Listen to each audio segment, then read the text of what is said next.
আমি বাঁচতে চাই, প্রবাসী ভাইরা, দেশবাসী, আমি বাঁচতে চাই। আসসালামু আলাইকুম দর্শক, আশা করি সবাই ভালো আছেন।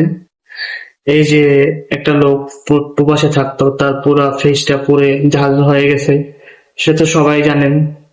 তার অবস্থা শান্ত অতটা ভালো নয়, কারণ সে প্রবাস থেকে যা টাকা ইনকাম করেছে সে টাকাটা তার ওই পুরা খাদে লাগিয়েছে।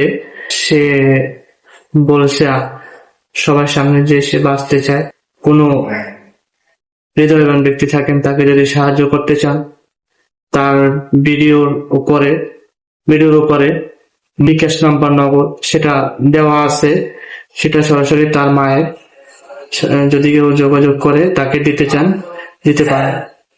আমি বাঁচতে চাই, প্রবাসী ভাইরা, দেশবাসী, আমি বাঁচতে চাই।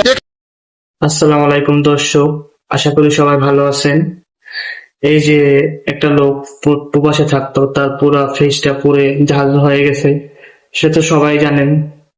তার অবস্থা শান্ত অতটা ভালো নয়, কারণ সে প্রবাস থেকে যা টাকা ইনকাম করেছে সে টাকাটা তার ওই পুরা খাদে লাগিয়েছে। সে বলেছে সবার সামনে যে সে বাঁচতে চায়। কোনো হৃদয়বান ব্যক্তি থাকেন, তাকে যদি সাহায্য করতে চান, তার ভিডিওর উপরে বিকাশ নাম্বার নগদ সেটা দেওয়া আছে, সেটা সরাসরি তার মায়ের। যদি কেউ যোগাযোগ করে তাকে দিতে চান, দিতে পারে।